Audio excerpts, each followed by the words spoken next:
हर वर्ष की तरह इस वर्ष भी असत्य पर सत्य, बुराई पर अच्छाई की विजय का प्रतीक दशहरा पर्व बहराइच में धूमधाम से मनाया गया।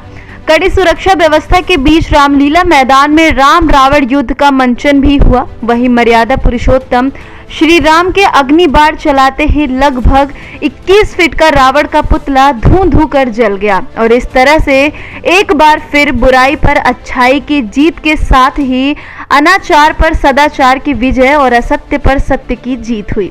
वहीं आपको बता दें कि इस दौरान जनप्रतिनिधियों, पुलिस व प्रशासनिक अधिकारियों ने जनपद वासियों को विजयदशमी की बधाइयां दी। ग्रामीण अंचलों में भी दशहरे की धूम रही। दशहरा के दिन रामलीला में राम और लक्ष्मण मैदान में पहुंचे। इससे पहले प्रकांड विद्वान रावण ने राम से युद्ध में विजय प्राप्ति के लिए शिव की आराधना कर विजय का आशीष मांगा। वहीं राम रावण युद्ध से पूर्व हुई लीला में कुंभकर्ण और मेघनाथ भी मारे गए। इसके बाद राम और रावण का युद्ध शुरू हुआ।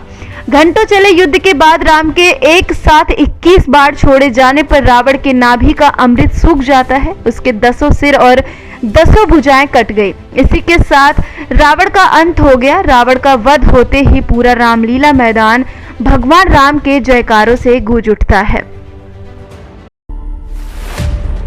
बहराइच जिले के रुपईडीहा के अब्दुल्लागंज रेंज में तैनात वाचर अब्बास खान की मौत के बाद नाराज वाचरों ने अपनी मांगों को लेकर अब्दुल्लागंज रेंज ऑफिस चरदा में वन विभाग के खिलाफ अपनी मांगों के समर्थन में वन विभाग के अधिकारियों के खिलाफ नारेबाजी कर धरना प्रदर्शन कर अपनी मांगे पूरी न होने तक धरना प्रदर्शन का आह्वान किया है।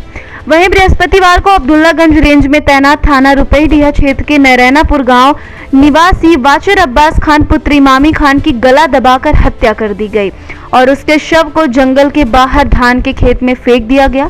इससे नाराज अब्दुल्लागंज रेंज में तैनात वॉचरों ने अब्दुल्लागंज रेंज ऑफिस चरदा में धरना प्रदर्शन कर वन विभाग के खिलाफ जमकर नारेबाजी की।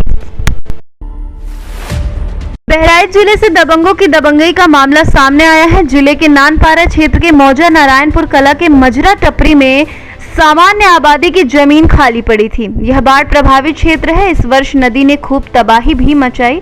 वहीं दर्जनों किसान बेघर हो गए। गांव के लोग कहां और कैसे रह रहे हैं, यह एक अलग विषय है।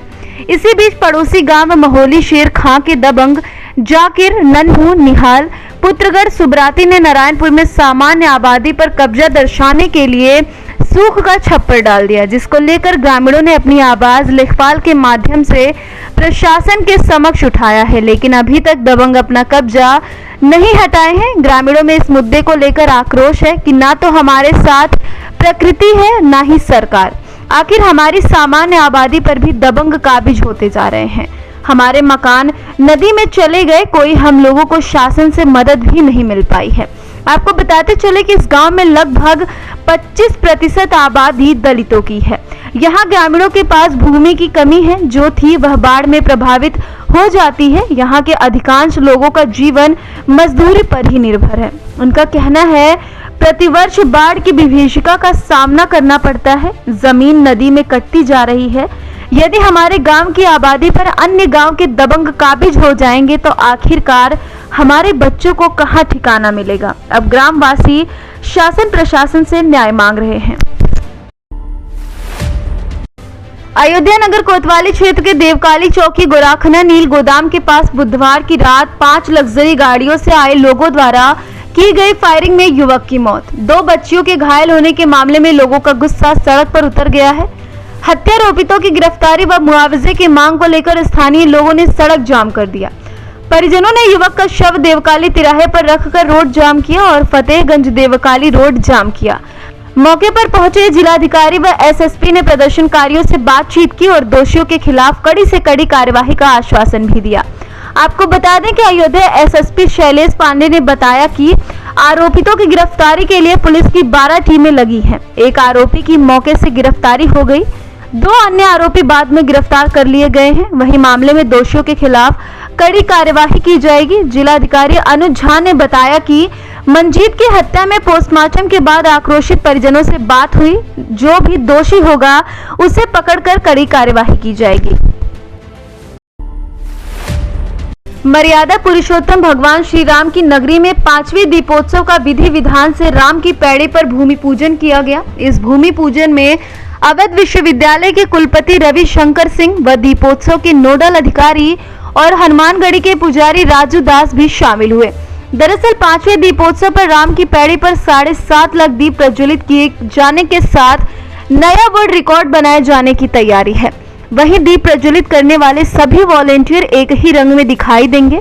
जहां एक तरफ अयोध्या में राम मंदिर के भव्य निर्माण के साथ इस वर्ष दीपोत्सव को बेहद खास रूप में मनाए जाने की कवायद तेज हो गई है, वहीं सरयू घाट से लेकर सभी प्रमुख मठ मंदिरों को सजाया संवारा जा रहा है।